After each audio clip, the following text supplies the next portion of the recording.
నమస్తే అందరికీ. Welcome to Vahira Vibes. Finally holiday start అయిన తర్వాత ఇన్ని రోజులకు మేము ఇంటి నుంచి బయటికి వెళ్తున్నాము. సో ఈరోజు మా బాబు బర్త్డే ఉంది. అందుకని చెప్పేసి మా ఇంటి దేవుడి దగ్గరికి దర్శనానికి వెళ్తున్నాము. మాతో పాటు మీకు కూడా దర్శనం చేద్దాము అని చెప్పేసి ఒక చిన్ని మినీ వ్లాగ్ లాగా చేస్తున్నాను. This is my first video. Please support మీ.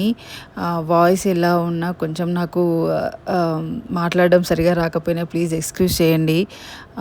నాకు మీ సపోర్ట్ చాలా అవసరం. నచ్చితే లైక్ చేయండి ప్లీజ్. సో ఫైనల్లీ మనం విలేజ్లోకి వచ్చామన్నమాట.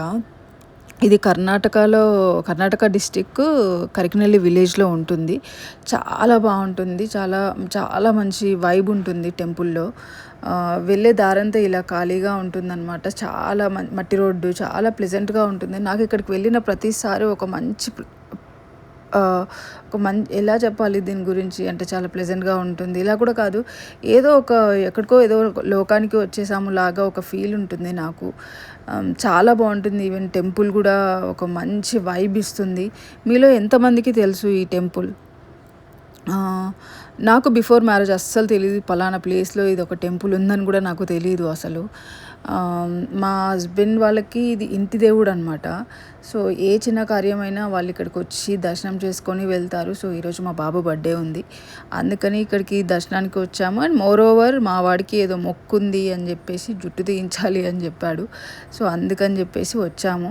సో టెంపుల్ అంతా ఇలా ఉంటుందన్నమాట. చాలా చాలా బాగుంటుంది. అంతకుముందు ఇంకా కొంచెం రోడ్డు అలా సరిగా ఉండేది కాదు, కానీ ఇప్పుడు చాలా బాగా చేశారు టెంపుల్. మీరు టెంపుల్లో చూసినట్టయితే శివలింగం అలా గృహ కనిపిస్తుంది కదా, ఆ చిన్న దారి నుంచి లోపలికి వెళ్ళాలన్నమాట. ఆ లోపల శివలింగం కనిపిస్తుంది కదా, అదే దేవుడు. సో అలా వెళ్ళాలి, వంగి వెళ్ళాలి. చాలా కిందికి ఉంటుంది. చాలా చాలా చాలా బాగుంటుంది. అండ్ ఈ దేవుణ్ణి బక్కప్ప ప్రభు అని చెప్పేసి అంటారు. మీలో ఎంతమందికి తెలుసు ఈ దేవుడు? కర్ణాటకలో చాలా ఫేమస్.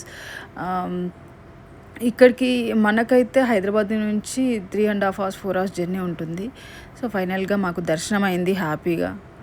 దేవుడికి హారతి కూడా ఇప్పించారు. చాలా చాలా బాగా అనిపించింది. పబ్లిక్ చాలా తక్కువ ఉండే, ఎండ ఉంది కదా చాలా. మేము కూడా వచ్చేవరకు 11 అయిపోయింది. చాలా అంటే చాలా హాట్గా ఉండే. నాకైతే అసలు ఫస్ట్ టైం ఎప్పుడు బయటపడతామా అన్నట్టుండే, ఎందుకంటే ఎంత వేడిగా అంటే అంత వేడిగా ఉంది. ఇంకా అసలు అక్కడ ఆ రోజు చాలా తక్కువ ఉండిందంట ఎండ.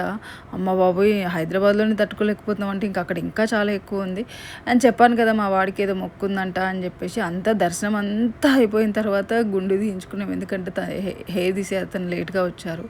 సో ఈలోపు దర్శనం కూడా చేపిస్తా అని చెప్పేసి సో ఫైనల్గా దర్శనం అయిపోయింది. రిటర్న్ అయిపోయాము. ఆ రిటర్న్ వచ్చే దారిలో మామిడి చెట్టు ఎక్కాము. మామిడికాయలు దొంగతనం చేద్దామని చెప్పేసి ఫైనల్గా దొరికిపోయాము కూడా అనుకోండి. అది పెద్ద స్టోరీ. చలో ఓకే, కొన్ని మామిడికాయలు తీసుకున్నాము, రిటర్న్ అయిపోయాము. అంత వేడికి మా వల్ల అవ్వలేదు అని చెప్పేసి త్వరగా రిటర్న్ అయిపోయినాము. సో ఇంటికి వచ్చేసాము. ఓ మై గాడ్, ఎండ చాలా చాలా ఉంది. ఎవరైనా ఎక్కడికైనా వెళ్ళేటప్పుడు ప్లీజ్ చాలా జాగ్రత్తగా ఉండండి. వాటర్ ఇంటేక్ ఎక్కువగా ఉండేలాగా చూడండి. ముఖ్యంగా చిన్నపిల్లలకు కంఫర్ట్గా ఉన్న డ్రెస్ వేసుకొని వెళ్ళండి. ఒక చిన్న వ్లాగ్, ప్లీజ్ సపోర్ట్ చేయండి. థ్యాంక్